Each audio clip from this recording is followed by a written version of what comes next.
Circle కి ఏమేమి పోయినాయో చూడండి. వాళ్ళు పూర్తిగా వెహికల్స్ పోయినాయి అంటున్నారు. మరి ఎన్ని అనేది మీరు రాసిన సర్కిల్ కి ఇచ్చారా?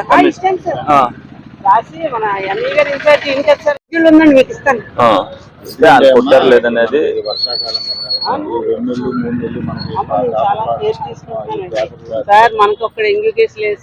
లేదంటే రాకుండా చూడాలి కదా.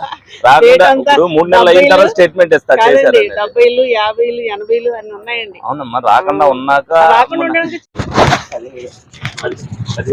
వైఎస్ఆర్ కానీ 17వ రోడ్డు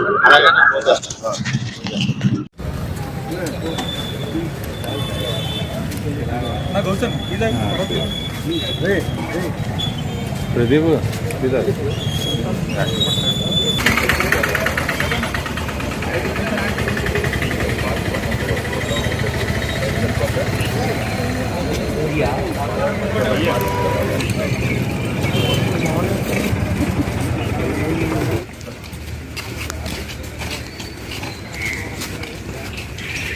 లైటింగ్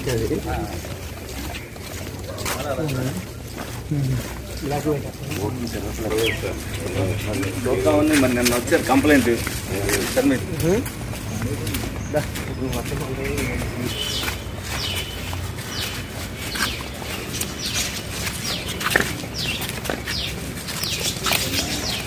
డ్రాగ్ అంతా పాడైపోయింది.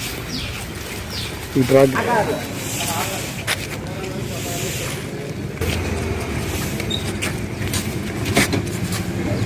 చూసామండి. పర్వాలేదు కదా, మీరు ఇన్ఫర్మేషన్ అవ్వలేదు కానీ మరి నేను ఖాళీ ఉన్న పొద్దున 5 రోడ్డు ఎక్కాము.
వాళ్ళ దగ్గరే కొంచెం లాక్కుని ఇక్కడ వరకు మాత్రం కన్ఫర్మ్ గా ఉంటాయి. చిన్న వాళ్ళకి వచ్చేస్తాయి. ఆ మురికి నీళ్ళన్నీ వాసన చాలా ఇబ్బందిగా ఉంటుందండి.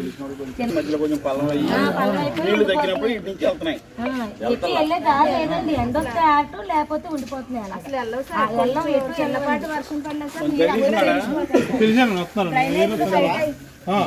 డ్రైనేజ్ అయిపోయింది సార్. ఈ రోడ్డు ఏమో పలం అయిపోయింది సార్. అంటే ఈ రోడ్డు వేసి దగ్గర 20 years అవుతుంది. దానివల్ల నీళ్లు వెళ్ళట్లేదు సార్. అసలు మరి రాత్రి నిన్న సాయంత్రం ఆఫీస్కి ఎమ్మెల్యే గారి ఆఫీస్కి నాగదుర్గ, సుజాత, విద్యార్థి మరి వర్షాకాలంలో డెంగ్యూ వైరల్ ఫీవర్లు వస్తాయనే ఉద్దేశంతో మరి 10 రోజుల ముందు శానిటైజేషన్ వాళ్ళతో రివ్యూ మీటింగ్ పెట్టడం జరిగింది. మరి అందులో భాగంగానే వాళ్ళకి ఒక 10 రోజులు టైం ఇచ్చాను. 150 నుంచి 200 మంది వర్కర్లు రావట్లేదు పనిలోకి. వాళ్ళంతా వేరే వర్క్ చేస్తున్నారు, ఏలుముద్ర వేసి వెళ్ళిపోతున్నారు అనేది మా దగ్గర ఉన్న ఇన్ఫర్మేషన్. దానిలో భాగంగానే మరి వాళ్ళ 3, 4 సర్కిళ్ళు మరి ఉదయం పర్యవేక్షించడం జరిగింది. అక్కడ ఒక అతను మరి 6 రోజుల నుంచి ఆబ్సెంట్ అవుతున్నారు అన్నారు. ఇంకొకటి రెగ్యులర్ రావట్లేదు అన్నారు. ఒక దగ్గర ఒకటి ఆబ్సెంట్ అవ్వడం జరిగింది. ఎందుకంటే అన్ని సర్కిల్లో కూడా నేను రివ్యూ వేసిన తర్వాత 50% రికవర్ అయింది. మిగతా 50% కూడా మరి ఇందాక హెల్త్ ఆఫీసర్ గారికి కూడా చెప్పడం జరిగింది. ఎందుకంటే 200 మంది వర్క్ చేస్తే ఈ రోజున ఏలూరులో ఎక్కడా కూడా చెత్త అనేది ఉండదు. అందరూ కూడా రేపు రాబోయే రోజుల్లో మరి ఏలూరులో ఒక్క కేసు కూడా రాకూడదన్న ఉద్దేశంతోనే మరి ఈ రోజున సర్ప్రైజ్ విజిట్ చేయడం జరిగింది.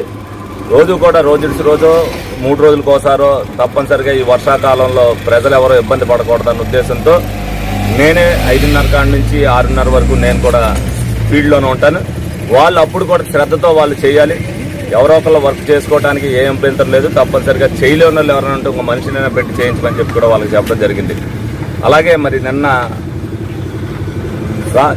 ఫతేబాద్ పార్క్ వారు వచ్చారు. వాళ్ళు ఏదైతే వాకింగ్ ట్రాక్ దెబ్బతిందని చెప్తే పనిలో పని భాగంగా అది కూడా పరిశీలించడం జరిగింది. చిన్న చిన్న రిపేర్లు ఉన్నాయి. తప్పనిసరిగా కొద్దిగా వర్షాలు తగ్గిన తర్వాత ఆ వాకింగ్ ట్రాక్ని కూడా సరిచేయడం జరుగుద్ది.